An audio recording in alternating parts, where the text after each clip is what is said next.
proceed. Chief McKevin, please raise your right hand, sir. Do you swear or affirm to tell the truth, the whole truth, and nothing but the truth today, sir? I do. Okay. Could you state your name and position, please? Rick McCubbin, Chief of Police, Bardstown. And how long have you been here? I've been here 5 years.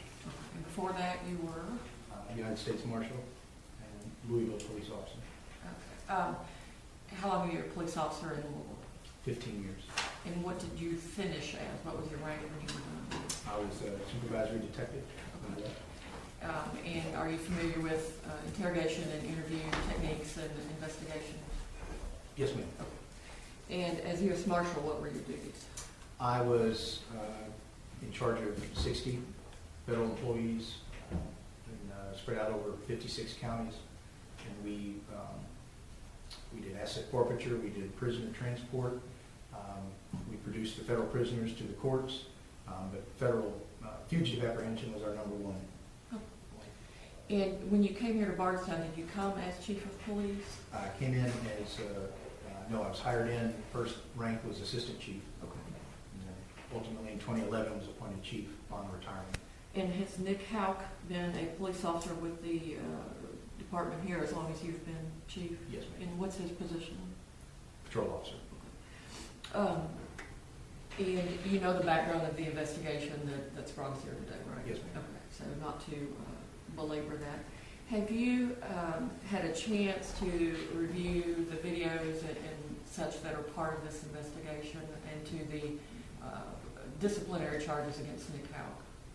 I have, not in full depth, but I have seen them throughout the course of the investigation. Okay. And are you involved in the investigation into the disappearance of Crystal Rogers at all? No. Okay. So you're not doing an investigation, you're just chief of police of the city, correct? Yes, ma'am.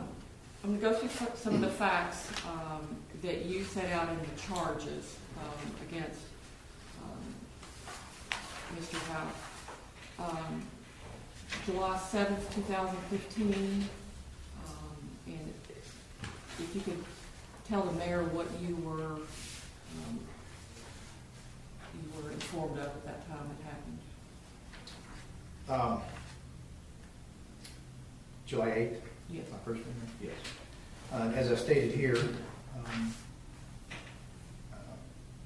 that evening, officer, I was first informed that during an investigation regarding his brother, that Officer Houck called him during the course of that investigation and was told basically that he had told him to,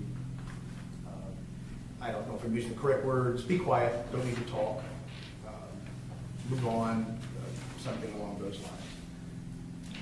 And we're going to go through the policies and procedures in just a moment, but is that what you would expect the behavior of one of your officers to be during an investigation? No, ma'am. And again, we're going to go back and fill in the policies. The next date that you have listed as part of your charging document happened on the 9th of July. Yes. You can tell us what happened on that day. Yes, the detective investigating the case, and I believe the sheriff came to me and said that they had asked Officer Houck to come be interviewed, and that Officer Houck had refused, stated that he basically had nothing to add, nothing to tell them. And, I think their position was, well, let us decide that. We would like to, obviously due to that phone call, and the close proximity of the relationship, they wanted to see if Nick had something to offer to the case. And again, we're going to get into the policies in just a moment, but is that conduct you would expect of one of your police officers to refuse to participate in an investigation? No, absolutely not. And did you speak with Nick Houck about that later? I did. I talked to Nick and, basically gave him the rope in that you've got to cooperate. You're a police officer. He again advised me that, he had nothing to add, and I kind of reiterated what I was told that, let them decide that.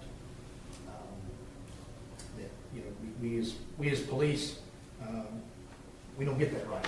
To just be perfectly honest and very blunt, we don't get the opportunity to decide in cases, like that, or any case, to cooperate or not. And why, as a police officer, do you not get that right to just refuse to be interviewed? Well, there's a litany of things that we could go back to, just from our oath, of being sworn in as a police officer. And again, some of them I've kind of addressed in here, but, as a citizen, you certainly can't be compelled to speak, and I'm very familiar with that. We often joke in law enforcement that once you become a police officer, you lose most of your rights. And though that's always said in humor, that there's a lot of truth to that. So once that umbrella of law opens up, we don't get to pick and choose as a police officer to cooperate, to not cooperate in any type of investigation. And when you met with Nick and had that discussion, did he agree to do that, or did he refuse your command to be interviewed? Yeah, he again went on to say that he had nothing to add, nothing to tell them. Again, I think I quoted is pretty much what he told me there, and we kind of left it at that. I mean, obviously, I give him the command that Nick, we have to do this. We don't have that option as a police officer. This is an ongoing case. You must do this. Now, later on, he did, as you know, meet with, or go to the grand jury, and then he did meet with the Kentucky State Police, is that right? Yes, ma'am. And then as part of your charging document, when he met with the Kentucky State Police, did you have an issue with his conduct during that investigation? Yeah, I did, and I think the overall was, in the one again I kind of cited was the fact that he declined the polygraph. That was really, to me, very troubling, and I think I'll just leave it at that. Okay. Now, what I'm going to do now is go through, and I'm going to try as best I can to skip through so that we're not here for an hour and 45 minutes of the KSP interview, and have you review certain portions of that, and then we'll talk about it. Okay.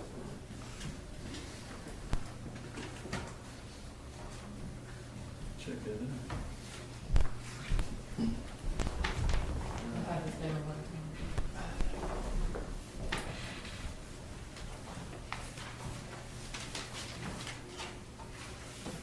I think it works better setting up. I'm going to need the remote so I can Yes, ma'am. see it. It's dangerous to have them in charge.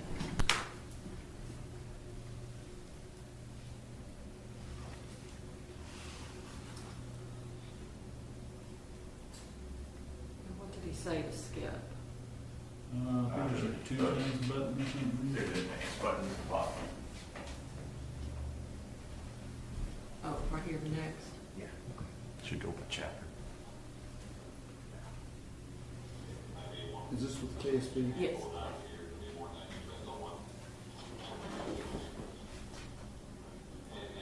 course, I don't have the counter on here. Yeah, that would make it hard. Oh, Oh, it's on the bottom right Okay. there.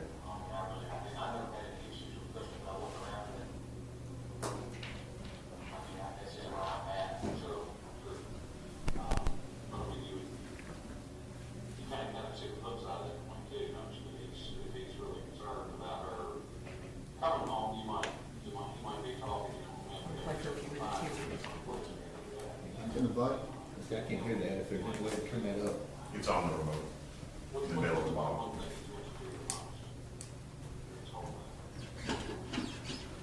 Working? Might be this other. Might be on the TV remote.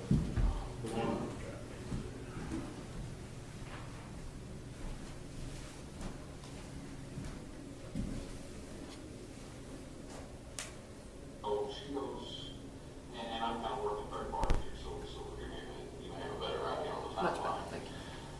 Friday night the 3rd, I think, was the last time that anybody said they saw It's her. about right? 5 minutes. And then we'll Where was that at, you know? I think it's on Walmart. Okay.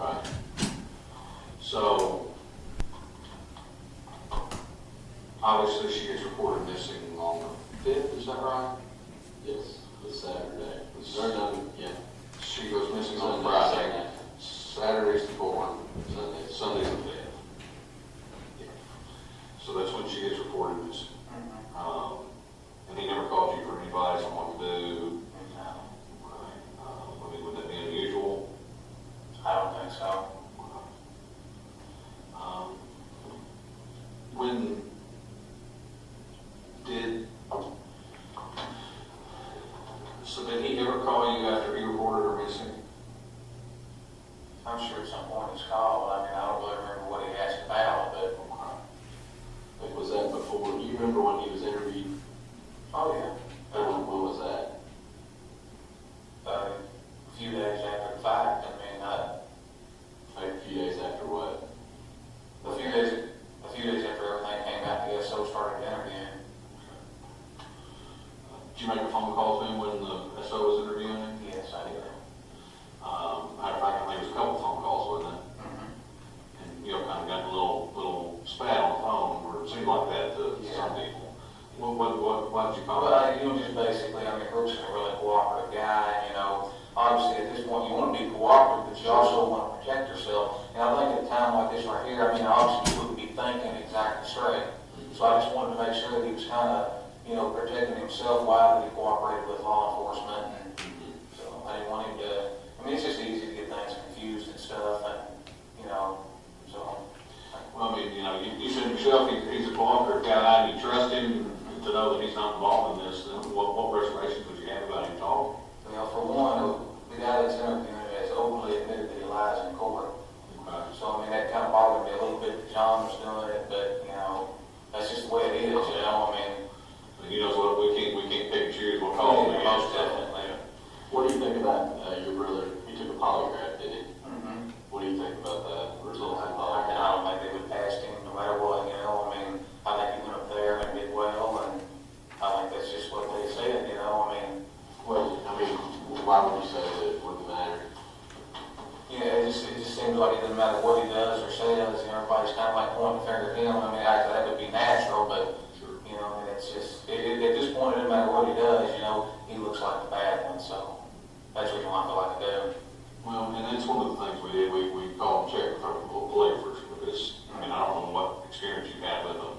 Or none, I mean, We use them all the time, and I'd put them up against any of them in the country. I mean, they're back to it.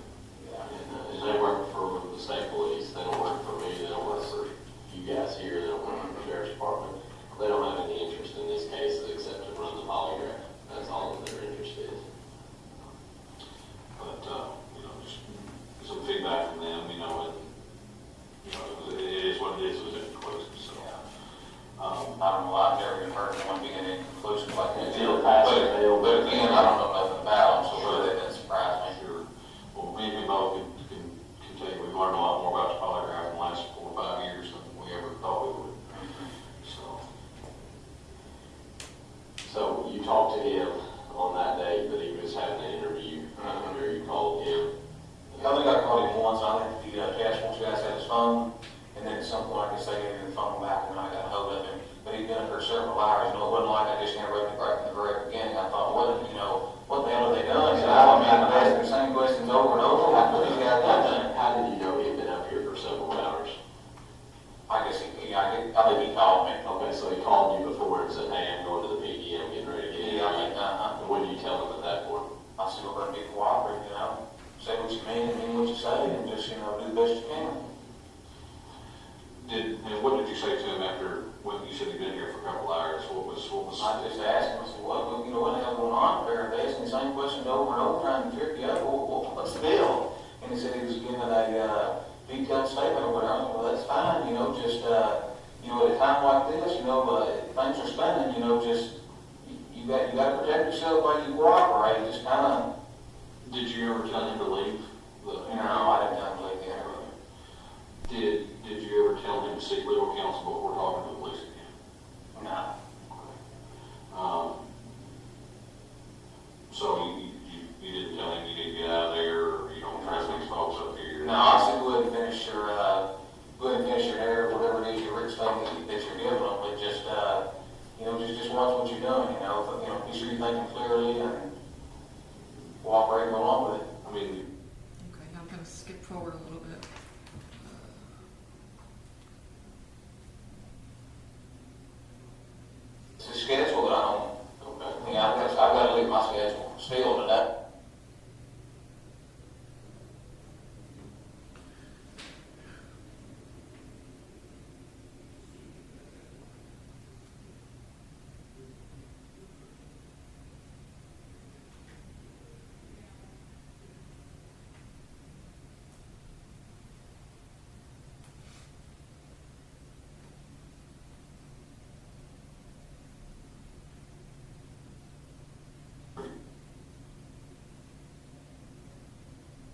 took the blanket that was there, and I just put it between furniture to keep it from marring up the furniture, you know, the finish on it. So we went down the road, I just went jingling around, and I went In the trunk of your cruiser, you have furniture in the trunk? no, I didn't, no, what I did, I got the blanket at the farm, I used it, and then I was gonna take it back in a few days, I forgot about it. So it's sitting there in the trunk, you know, but no, I used my trailer and truck. So instead of putting it in the truck, you put it in the trunk of the cruiser now? Yeah, I was gonna return it back out there, so I just, put it in the trunk, and then when I was out there, I was just gonna return it. Just not gonna get around to it? Where, you said you got it from the farm, where specifically did you get it from? The skid house, there's several of them down there. Where at specifically in the skid house? When you walk in the front door, right there at the right hand side. Right. Do the other blankets look just like that blanket? So it's, I mean, it'd be easy to say, look, there's still two blankets here, that's the same blanket as what was there. I think so. Now, were all those things in your trunk when they took the car, other than the blanket, so nothing was missing out of your trunk as far as your fire extinguisher was in there? Everything was in there with the blanket. Okay, so everything was in your trunk, just like you carry it when you go to work, except the blanket was in there with it? Yeah. So do you remember going out to the farm even the July the 8th? I don't, but very easy picking out there. That was incidentally the same night that your brother was, same night your brother was interviewed by the police. Yeah, Wednesday, July 8th. You said there was cameras out there on that house. The cameras would have caught your car following Brooks. What was on the way out to the Was right. But you said generally, you would just go out to the farm and you would just meet him there. On this occasion, you talked about the Well, usually I don't meet him there. I mean, you know, he's just out there doing his own thing, and I go there and do my own thing. I mean, Well, I mean, if that's what happened that night, it would have been just perfect timing that you were following right behind him, and you just so happened to meet him at the I farm. see what you're saying. So think back. Was there a time that you all both went out there at the same time for a specific reason? Not that I recall.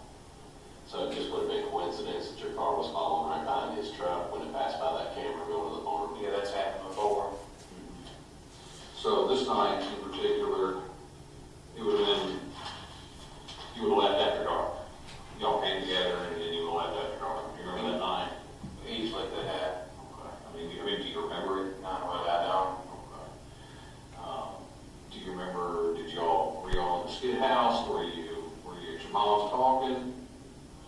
I mean, I can't even remember what he was doing. I mean, it was the 8th, it was 15, I don't. I mean, do you remember being out there with him at the farm that day? I think I remember seeing him out there. Okay, so you didn't, And then- you're saying you didn't intentionally follow him out there? And do you remember leaving together? Why did he leave earlier, or you leave earlier, do you remember? I don't have any idea. Or did you leave first, or did he leave first? I don't know. But you remember, I mean, it's just been a week ago, driving down past the Valley, your car behind his truck, I mean, you got turned into the farm there. Do you remember, can you go back, put that in your head, just driving down that road, and you see your brother in front of you? What happened after that? I can't. Let's go back. You remember talking to your brother on the phone when he was up here, right? What did you do after you got off the phone with him? I really don't know. Do you smoke?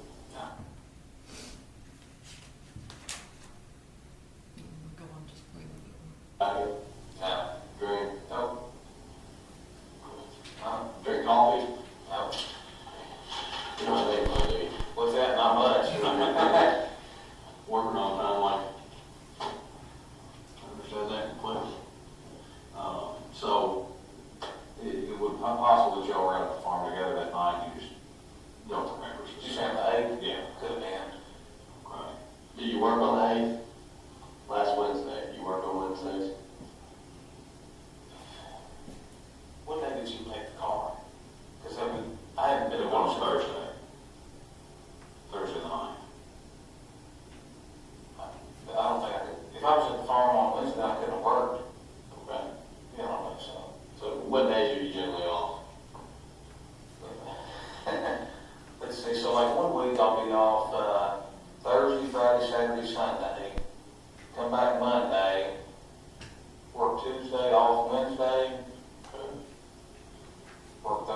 Brad, it's hard to keep up with, sure. I mean, it's a mess. Well, how do you keep up with it? I've got a schedule at home. Okay. Yeah, I've got to look at my schedule still today, even 5-6 months later, Now, what's your normal shift time end? 7 o'clock. So say if you were going out to the farm 8:30. Then I could have swung that. Yeah. So it's safe to say that if you were driving your cruiser out to the farm, you weren't working, Almost, yeah. because you don't leave the city to go out to the farm No, while you're working, right? I wouldn't do that. Okay, so you wouldn't do that, so you would have been off. That was, remember back, that was the same day that he was up here being interviewed. Okay, it would have been Wednesday. If he was up here interviewed, you had phone conversations with him before he came up here. He told you he was coming up here, and then after a couple hours, you called, checked on him, told him to protect himself, whatever it was, the conversation that you had. And then after that phone call, within 2 hours, both of y'all were driving to the farm on the camera. Okay. So we know all that. There's no debate about that. We know that. What we need to know is why y'all both went down to the farm. 'Cause I know it's going to be hard for you to remember a week ago, but I can remember a week ago if I'm thinking about a conversation I had with my brother and something like this going on. This doesn't go on all the time, so I mean, we're going to call it like it is. Is it you don't want to remember, or can you remember? I can't remember. Okay. Because this is what's happened. You made a phone call. He was up here within 2 hours of him leaving here. Both of y'all were on the road on the way to the farm, and the camera shows that. Time and date stamp. Phone call. Time and date stamp. You're out there. What went on while you're out there at the farm? Yeah, if I knew, I'd tell you. I mean, I wish I could give you a detailed written statement. I don't know.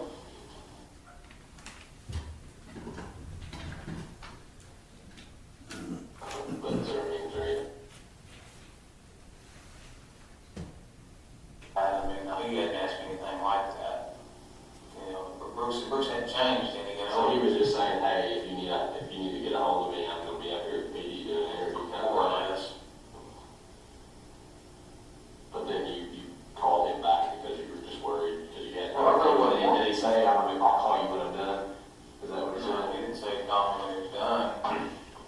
No, I mean, it's not that I was really worried. I just, like I said, Brooks is a really cooperative person, and with things spinning like they are, I just wanted to be sure that, things were done the right way. I mean, I know you made mention of one officer here that you think might not be, the most trustworthy person in your words. But is there anything else that goes on around here? I mean, is the whole department like that, or is it just? No, we've got a really good department. I can't knock the department at all. In the sheriff's department as well? Yeah, there's a lot of good guys over there. So, I mean, you obviously had some reservations about something because you called him. It was just that one officer, that's the only reason why. Yeah, exactly. Yeah, How did you know that Snow was the one interviewing him, not one of us? Well, I just assumed that, I guess since he'd been interviewed before, that, he was the one handling it, so. I mean, there's other officers here. What if it was like Kaminsky or someone else? I mean,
you know, you talked about the videos out there at your, at the house on the corner, Pascal Valley. That video does show you and your brother going out there arriving at the same time, right behind each other. We got witnesses that said they remember passing both of you, on 49. That one right, he was in front, you were behind. We didn't make a special trip out there together, if that's what you're getting at. I mean, That's just just a coincidence that y'all showed up at the same time to go out there. and then y'all were out there until right after 11:22. You start out, stop down in the drive, back up, and then y'all leave out together. What's that mean? You saying I backed up or? You started down the drive and stopped, and then back up the hill a little bit, and then I guess I don't know if you're waiting for him or what, but y'all left together. I don't remember that, but. Well, I mean, We know you rode it when you arrived together and you left together. We know that. which kind of leads us to the issue with the cruiser here. We got some issues. Okay. Okay. You're aware that when the cruiser was taken from you, that it was actually taken to the Kentucky State Police Forensic Central Laboratory? That's what I assumed, you know, you can get that. Okay. So, why is at the lab? Have you ever heard of luminol? You ever been to any kind of criminal investigation? All right, you know what luminol is used for? To find blood. Okay. Or other bodily fluids. Okay. So, we all excrete bodily fluids, sweat, vomit, anything, saliva, all that is what would fluoresce. Why would your trunk look like a Smurf if they sprayed it? Why would it fluoresce? If you look like Chernobyl, there's a couple spots in your trunk and that blanket, just lit up like Chernobyl. Why would that? There's not going to be any blood in the trunk. Okay, well, I'm not saying blood, I'm talking about other bodily fluids. I don't have blood. There shouldn't be any bodily fluids in the trunk. There's only one way bodily fluids can get into a trunk, that's if a body's nearby, right? That's what I would assume. Okay. Or unless, somebody puked in your trunk or something like that. I don't think that happened. I don't think that's the case. Some big trunk or. So why would that be in that blanket when they looked at it at the lab? I've got no explanation for that. None whatsoever. Nobody has access to that car but you. You drive it. You put the blanket in there. You said that. There's something on that blanket or in that car. You're the person that has something to do with it, correct? I would assume, but there shouldn't be anything in the trunk of the car. I don't know if somebody made that up or what the deal is, but we're not the business of making stuff up. We don't, that's not.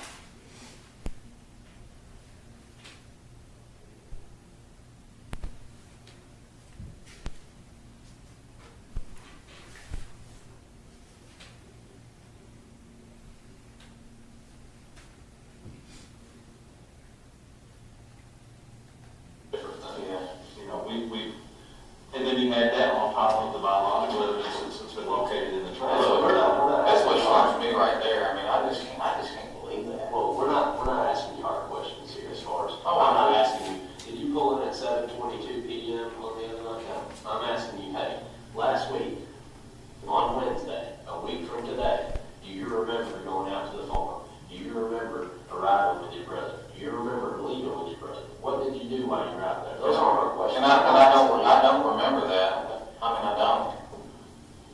Is it just such a routine that you go out there and just arrive at the same time? And We both go out there a lot, it is a place we hang out, quite frequently. Sure, and you told us that, and we believe that. But we're asking you specific dates a week ago, okay? And have you been out to the farm since then, or is that the last time you've been out to the farm? Since the 8th? Yes, a week ago last Wednesday. I'm sure I've been out there since then. Okay, have you and your brother both met out there since last? Okay, so we're asking you about the last time that you and your brother met at the farm.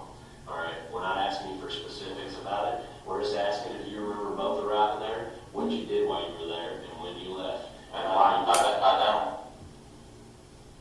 I really don't. We're trying to make it as easy as we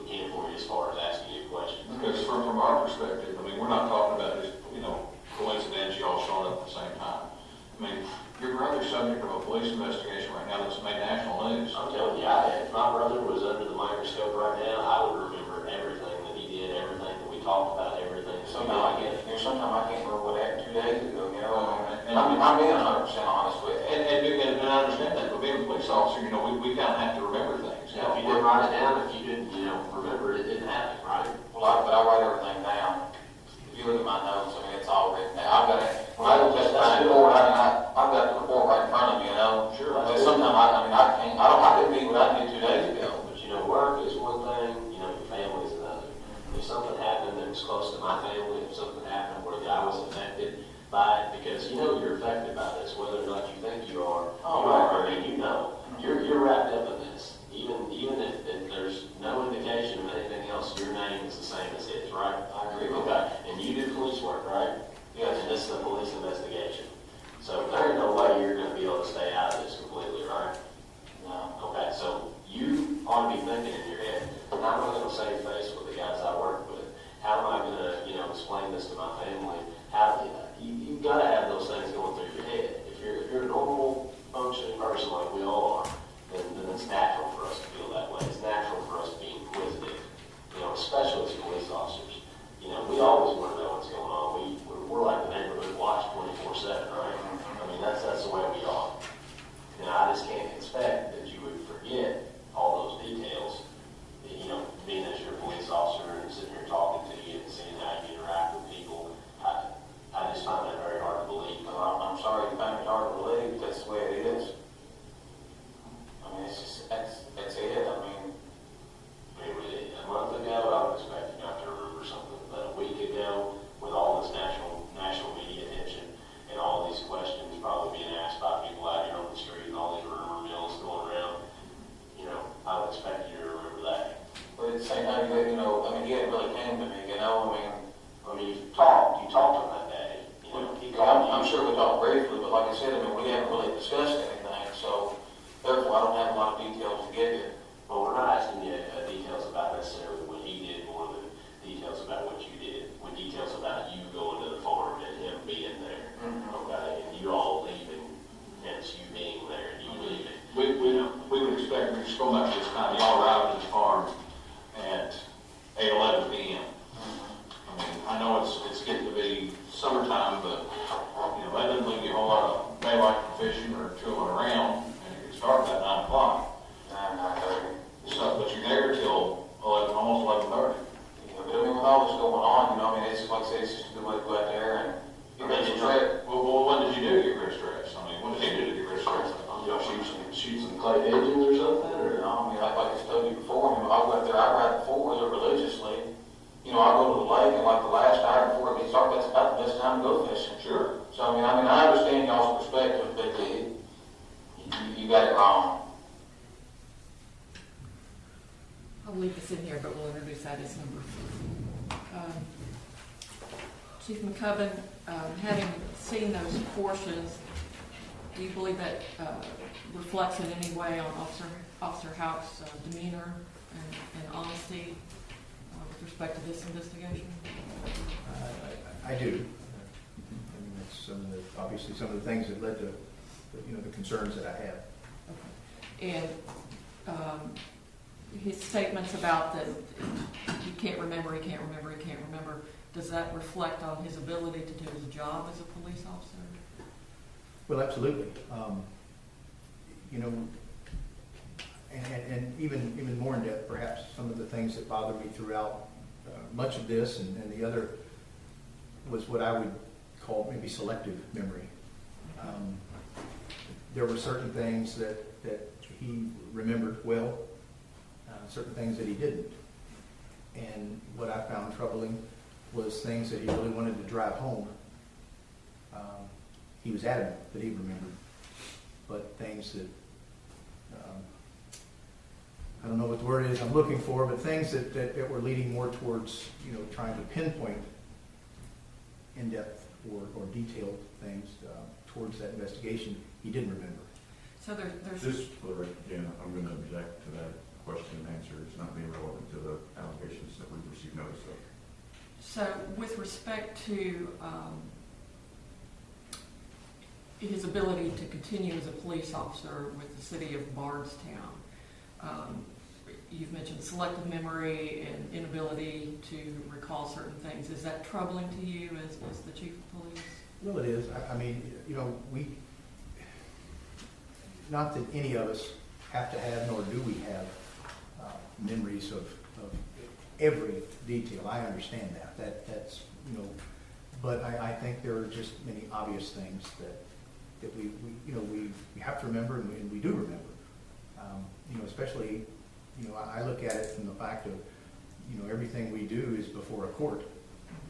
And we have to remember when we're being questioned about, for example, a defendant. I may not have arrested him yesterday, but if I arrested him 6 weeks ago and we're just now going to court, obviously there are things that we have to remember. And I think some of this kind of bothered me, that there was a lot, just too many things that jumped out as, you know, I don't remember. There are a couple of statements on there. Again, he made a statement about Detective Snow, and that he had heard him say that he lied in court. Do you believe that's a good position to take, or conduct becoming of a police officer to make that statement? Well, obviously, no. I've never heard that, so I don't, you know, Nick may have more insight on that, to be perfectly honest. I had never heard that. And, you know, if that were the case and Nick had knowledge of that, I think Nick should have come forward long before he was being interviewed and using that. If that's true, I don't know where that came from. There was another statement that he made early on about the polygraph that Brooks took that was inconclusive, and I believe he stated that I think they wouldn't have passed him no matter what. Do you remember him saying that early on? Yeah. Okay. And do you believe that reflects poorly on the profession of law enforcement? Well, again, I do, because, you know, in this case, there's really no way that I'm aware, I'm obviously not an expert, but to flunk someone or to pass someone, I'm not familiar with it enough of that. Basically, there would be no reason to try to twist that either direction, in my opinion. Why would we want to flunk, or why would we want to pass someone on a polygraph? You wrote in your charges that on the 20th of July that he refused to take a polygraph. Can you tell us about that incident?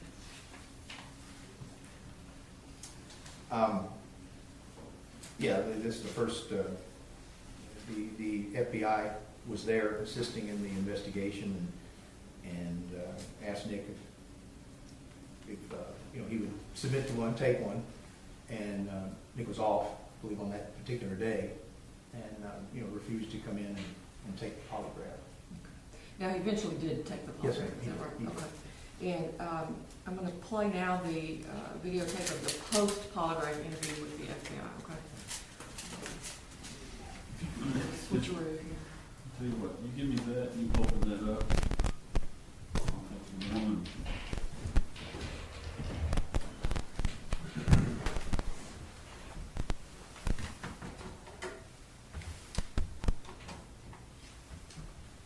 You're good. Did you want to make this That's exhibit a 3, yes. 3? I think is it 4? No, it's 3. I thought we already played The phone call to Brooks was 1. The phone call from Detective Snow to Nick was 2, and that's 3. and then the case Peter. That's 3. Okay. So this will be 4. Okay. So, Yeah, the one I took out was Yes. number 3. Yeah. yeah, Okay. I'm just making sure we're moving forward. And in reviewing this yesterday and trying to cut it down and get it shorter, it occurred to me it's probably just best to play it all. It's about 45 minutes. So any objection to that? I may have objections to. Well, Nick, I've had a chance to review your charts on one test, that first test, and you did not pass the test, and it's pretty clear to me that you actually proved that. The question you're having a problem with, that third question, was about principle, and in particular, the one about whether or not you know shootings right. And Somebody kind of covers up. I treat police officers in these circumstances so like I would myself, so I'm going to go through all the interviews and each nonsense. Can we pause this for a second? Sure, you and I are on the same page. But I just want to say, on the record here, what I would call a general objection. I know that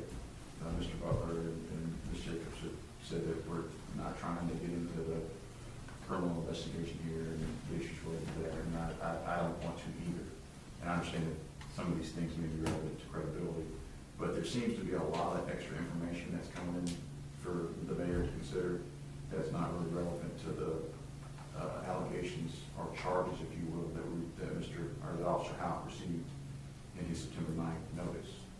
So to the extent that extra information could prejudice mayor loyalty, I believe it's a problem. And so I just want to put that objection on record. We'll take that under advisement, and we will allow you obviously will be allowed to address that in both whatever evidence you want to present and in your closing statement also.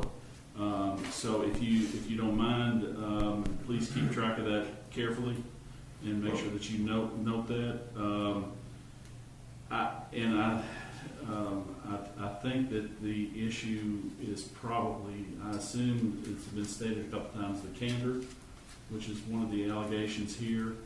And so, and if you want to go ahead and make that a little more specific or provide us with additional information, we'd be glad to hear that. In terms of your objection, I'm sorry. Well, I guess it goes back to, well, the notice just says that he took a polygraph and he was contacted by the examiner regarding grave concern with the results. So that, to me, factually means that the issue is he took a polygraph and they were concerned with the results. The whole interview goes into a lot more detail than is necessary for this allegation. And, you know, Ms. Jacobs, I think I recall this correctly, but when we talked about this, I think you indicated that you were just going to have him testify about the results. And so now we're playing the video, which again, you know, I'm not trying to be difficult here, but I know we're trying to have an administrative hearing regarding Officer Houck that relates to to the allegations that are outlined here. And, you know, we're hearing about, like in the previous video, about stuff in the trunk and lots of things that have to do with the criminal investigation that, you know, really could prejudice Officer Houck with respect to this hearing. Because we're here just on these allegations, not on, and my concern is that there's a risk, a very big risk, that information from the criminal investigation could kind of bleed over into this proceeding and affect the mayor's decision making.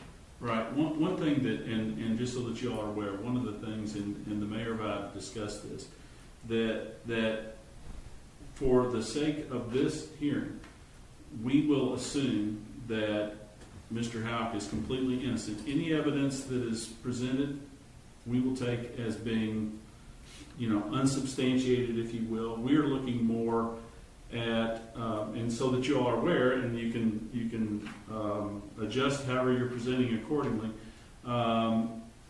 We will assume that at some point in time or another, everything that is alleged as part of the criminal investigation is found to be untrue. Sure. Everything. And that way, as we stated, I think I stated at the beginning, that we are, you know, it's not a criminal investigation. We're not trying to prove or disprove anything. We're not trying to get extra evidence in. You know, we're trying to take great pains. But like I said, we've had this discussion that the Barstown City Police is not in any way, shape, or form involved in that criminal investigation, nor do I think you want to be necessarily. But we want to make sure that these are two separate things. We're talking about the fitness and candor and the allegations here.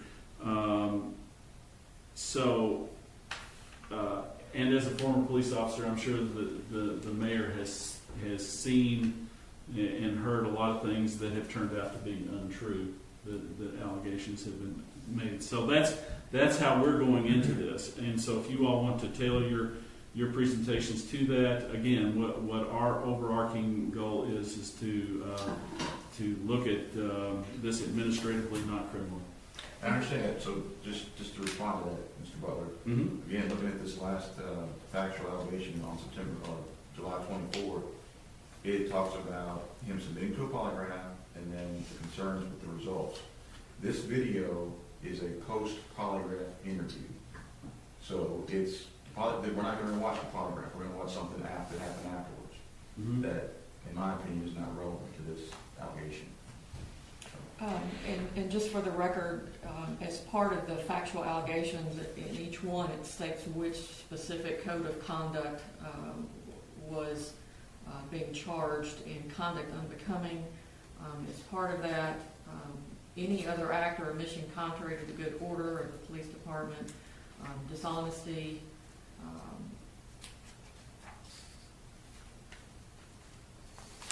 and those employment policies and procedures and violation of sworn duties are what we're going to. Mr. Houck and his attorney were given full notice of not only the charges, but given copies of all of these videos in advance, so they're a full notice of this, as well as what the policies are that are being charged. Well, I would disagree with that, then, if that's the position that we're going to take, because just citing the provisions is one thing, that puts you on notice of what provisions you're talking about, but from a factual standpoint, these are the only facts that we got. And there's a lot more that appears to be basis that they're wanting to consider today that aren't here. For example, right now, to this point, it appears that they're going to say, or that there's a basis here for his termination that he was not honest or truthful. You don't see that anywhere on here, and that's a problem. Well, I'm going to object to that or dispute that. On the last page of the charges, it says, I believe your lack of candor, demeanor, unprofessional attitude not only damage your reputation. So That's an opinion, that's not a fact. he's clearly on notice of what the charges are and what the basis for. I was going to say, it goes to the lack of candor. I understand that, and so there's stuff missing here then.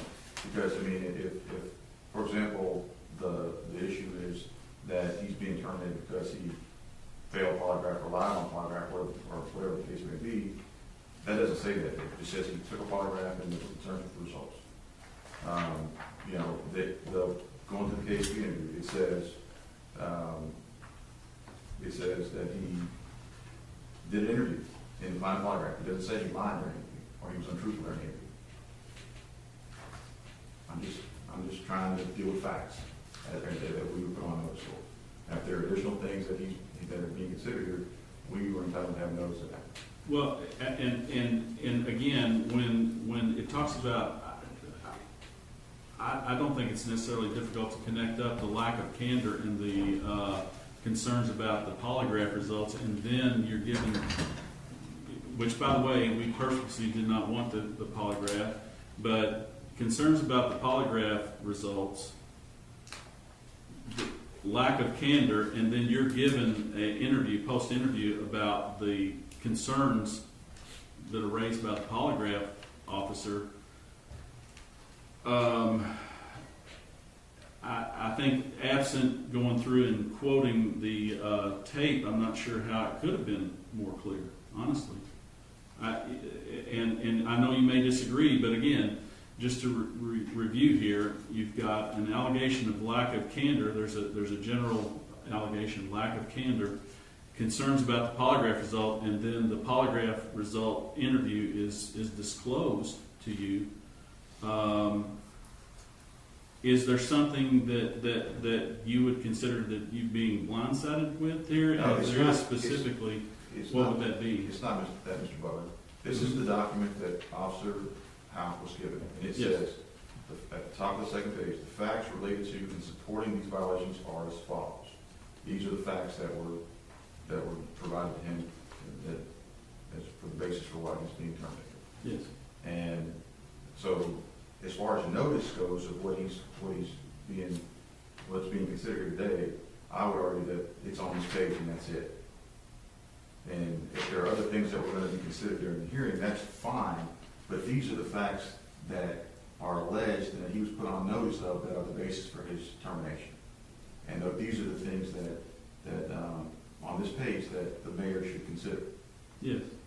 And so, to the extent that there are additional things being presented today that aren't factually listed on here, So you would object to the polygraph interview? no, I have a lot of objections. I mean, as far as anything outside of this, I'm objecting to this from a factual standpoint. Mr. Butler, I don't think he has the right to just limit it to this. It's the whole charging document, which gives him notice of what's going to be presented against him. And the lack of candor, demeanor, and unprofessional attitude are clearly stated on there. It's part of the facts, and there's absolutely no way he could not be on notice of those things. Well, the one thing that we would note is that Chief McCubbin's not an attorney. He's not going to be held to the standard of an attorney. This is an administrative proceeding. And so what Chief McCubbins has done here is he has outlined his concerns, general concerns, and then I think absent citing references in videotapes and things of that nature, again, I think that we're talking about notice and charges, and these charges are, I think, fairly specific given the circumstances, and then with the disclosure of the evidence to be considered, I don't understand that objection. I think that this is, again, it's tied directly to this. It says that he has concerns about his candor, and there were concerns about the results, and here's the polygraph. Now, again, we are going to take great pains to assume that any kind of criminal allegations are not, are unsubstantiated or found to be not true. That part of it, I don't know if that's what you're going to again. But I mean, in the interest of time, I think I've stated my objections clearly, so we can just move on. Sure.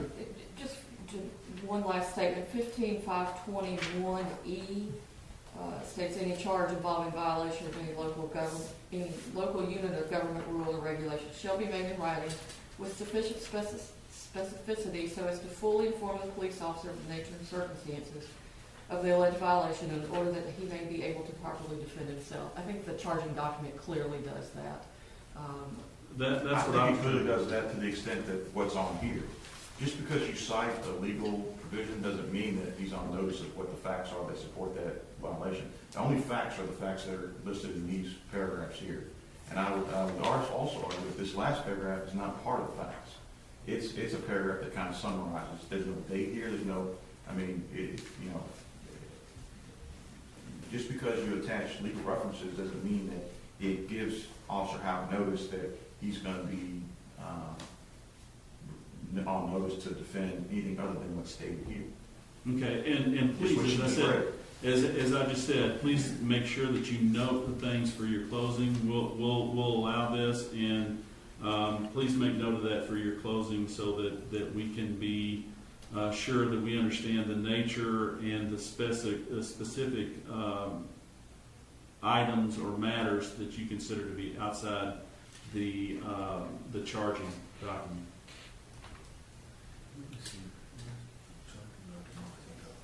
That's the one.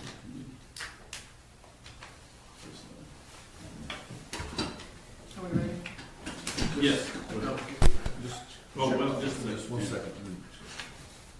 I gotta have that.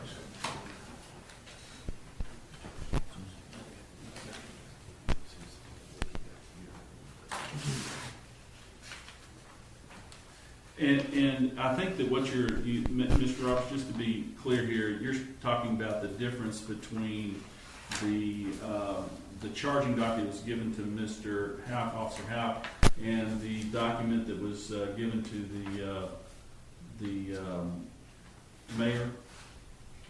No, I don't know what was given to the mayor. I just have this September 9th letter To Mr. Houck. from Chief McCubbin to Mr. Houck. Okay. There's a little bit of additional, when he asked that we take action, what action to take. Just a little bit.